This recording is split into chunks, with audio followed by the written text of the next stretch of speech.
It's our first show of 2018. Welcome. We're going to teach you something today that's one word that's going to make all the difference. Stay tuned.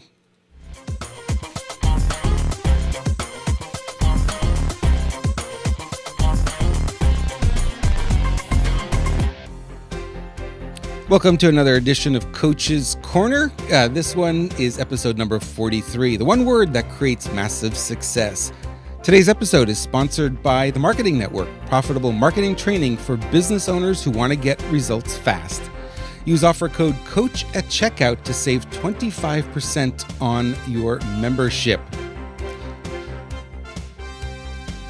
All right, welcome to our first Coach's Corner of 2018. Happy to have you here. Fun to do this. I've been looking forward to doing it for some time now. It's been a while since I've been able to get in front of the computer to have time and do this, but I've been missing you guys. It's been a long time coming, but I wanted to share with you today the whole thing about this New Year's resolutions and all that kind of thing that people go through, and why so many of them tend not to work. Right, we're already midway through January here, probably at the halfway point of the year, and you find a lot of people already have given up on their quote unquote their resolutions, right? And you're not the only one if you have. I know a lot of people have. And there's a lot to be learned from the lessons, not just of this year, but of other years. I'm just going to share this to our timeline here so everyone can join us as well. So there's a lot to be learned from setting resolutions or not setting resolutions as it were.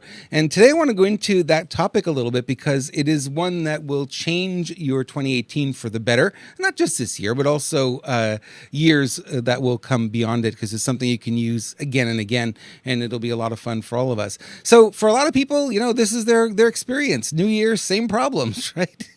I got to tell you, it's like Groundhog Day every year. It's the same thing. New Year, but the same problems. We're all dealing with the same thing again and again and again. Why doesn't anything change? Well, there's a couple of good reasons for that, and that's what we're going to talk about today, because a lot of people ask me about that, and they say, well, how do I change it? How do I not end up, I look back, I was looking at some videos from people who had come to the studio in 2016 and said, wow, 2017 is going to be a great year. And then I followed up with them a year later and I said, so those things you wanted to do, did they happen? And of course, most of them said no, they didn't. Or, they started to work on them, last week in December, just before the new year came along, because they didn't want to go through yet another year and not get these things done. So a lot of people are like that, right? We make these resolutions, and they're not really resolutions in the way that, they're I guess they're meant to be. A resolution is really, people go, I'm going to make a resolution. That means you're going to resolve to do something differently than you've done in the past. How many people really do that, though? Well, it really isn't a resolution. I think the truth of the matter is all of us on New Year's Eve are doing this. We're dreaming more than we are resolving. We're dreaming about our life the way it could be, how much it could be better, rather than resolving to make any serious change. If you were resolved to make a change, that means that it's done. It's not deciding anymore. It's done. And come January 1, you're doing the new thing and not the old thing anymore. How many people do that? Well, very few. And it's okay. It's normal. It's human, that kind of thing. So if you recognize that what you're really doing in New Year's Eve is making, setting dreams for yourself, deciding, wow, I really want more money. I really want a better relationship. I want to live in a better place. I want to quit my job. I want to finally write that book or start that business. These are dreams. They're not necessarily resolutions. So you change the word around, all of a sudden, wow, it makes more sense. So I'm going to look at it from that perspective and say, what were your dreams on New Year's Eve this year? What were you dreaming about that you're going to have happen in this coming year? Now, take it from that perspective and it becomes a little bit different. It's easier to attach because all of a sudden it's like, it's not done yet. It's not done, but it's something you're planning to do. Now, I'm going to share with you why that's important and how you can get it done and make sure you get it done as you go forward here, because I think it's an important piece, right? So number one, what are your dreams for the coming year? I think a lot of people already know what they are. A lot of people, like I said, they want more money, they want a bigger house, they want, for me, doing more podcasting, maybe more speaking, whatever the story is, you have the dreams.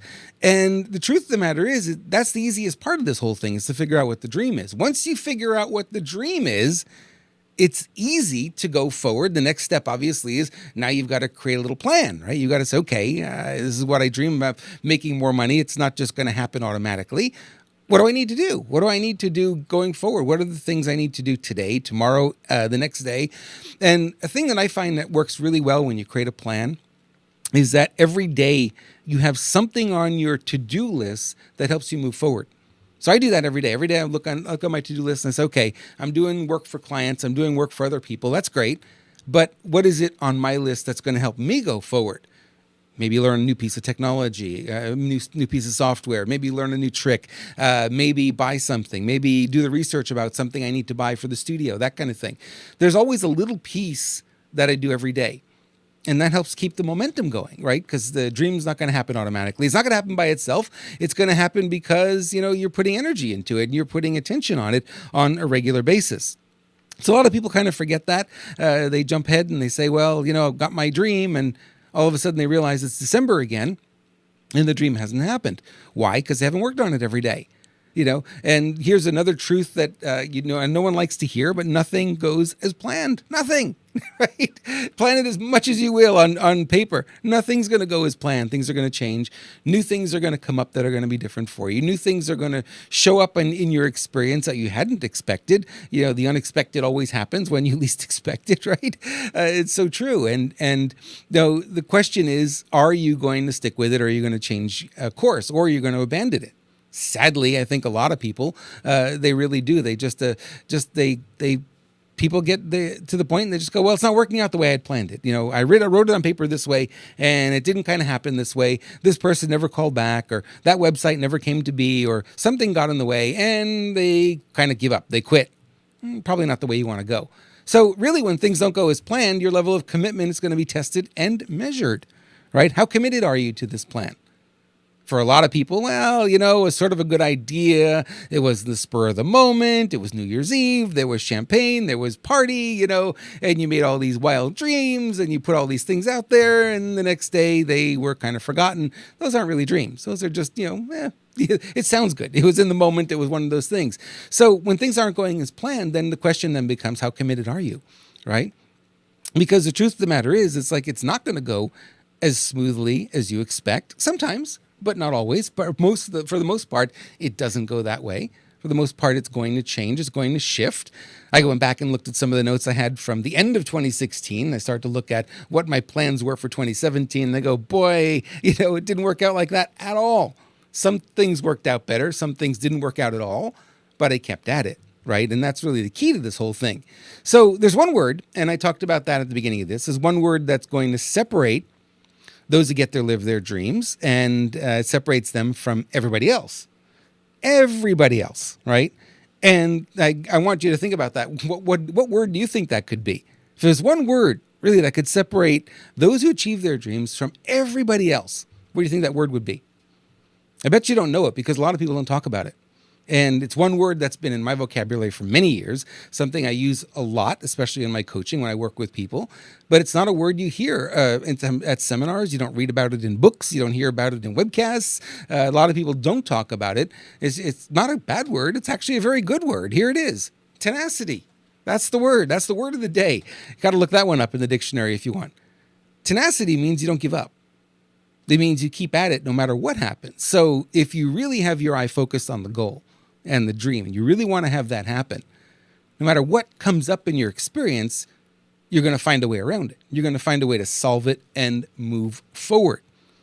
Now, some people don't. A lot of people sadly give up way before they should, and that's never a good thing. You really want to get to the point where you're not giving up. A lot of people, like I say, when things are not working out as planned, they'll quit instead of finding another way.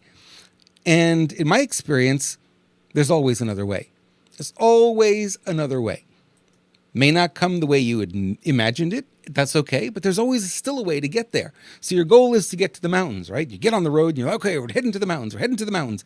And you find out that the road's closed. There's construction. You give up. You go back home.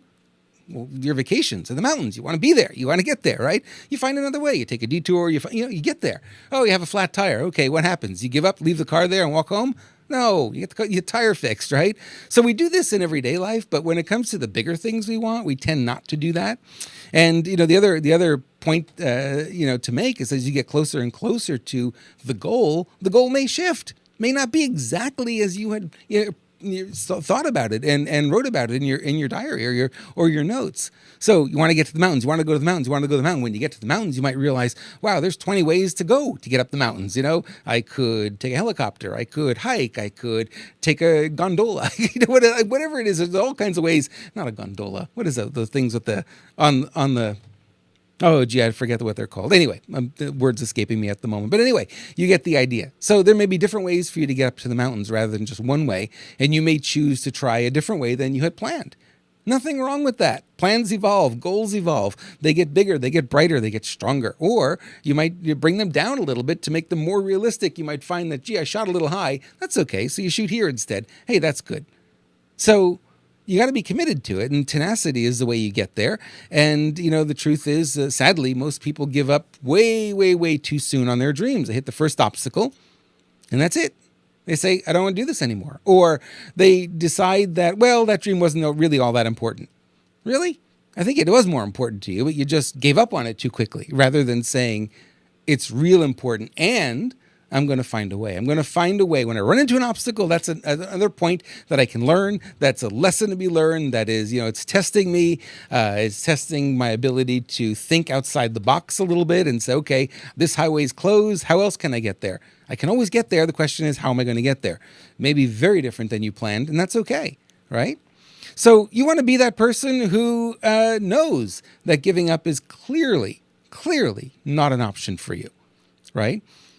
So if you do that, what happens? Well, raise the probability that you are going to achieve more of the dreams that you set for yourself. And call them dreams, call them goals, whatever, but not New Year's resolutions. It's not necessarily what most people do at New Year's. Resolution, I resolve to stop smoking, and January 1st, that's it. There's no more cigarettes in the house, right? That's a resolution. How many people really do that? The majority don't. So what are the dreams? The dreams are that you want this in your life. If you want this, you got to keep going for it. And that means every single day you got to take a little step, just a small little step. You look at that and you say, well, it's a small little thing. It doesn't really matter. Sure, that adds up because it's cumulative, right? So you do a little bit today, a little bit tomorrow, a little bit the next day, and you look at where you are a year from now, and all of a sudden you've either achieved the goal or you're a whole lot closer to achieving it than you would have ever been if you had given up too soon, which, like I said, far too many people will do that. So you don't want to be that person who gives up too soon. Tenacity, like I said, is your key to making your dreams a reality. You may want to screenshot this one or write it down in your notes, because I think it's one of the more important, pieces to this presentation today. Is tenacity really is your key to making your dreams a reality. And if you can figure that out, you're going to be in great shape. You're going to make things happen. Things are going to work a lot easier for you. And your probability of reaching the things you set out to do is going to be much higher. So that's really what I will leave you with, the message for today. We have viewer mail coming up. But first, I want to take a moment to thank our sponsor. Our sponsor is the Marketing Network, marketingnetwork.tv. If you haven't gone to visit them yet, go ahead and do that. Use offer code COACH at checkout, and you will save 25% on your membership.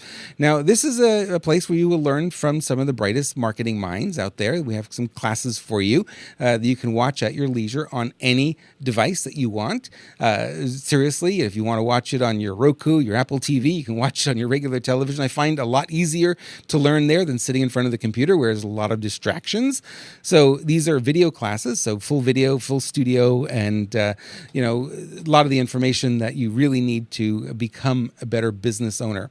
Visit us online, themarketingnetwork.tv. Remember, use offer code COACH at checkout to save 25% on your membership. Okay. Time for viewer mail.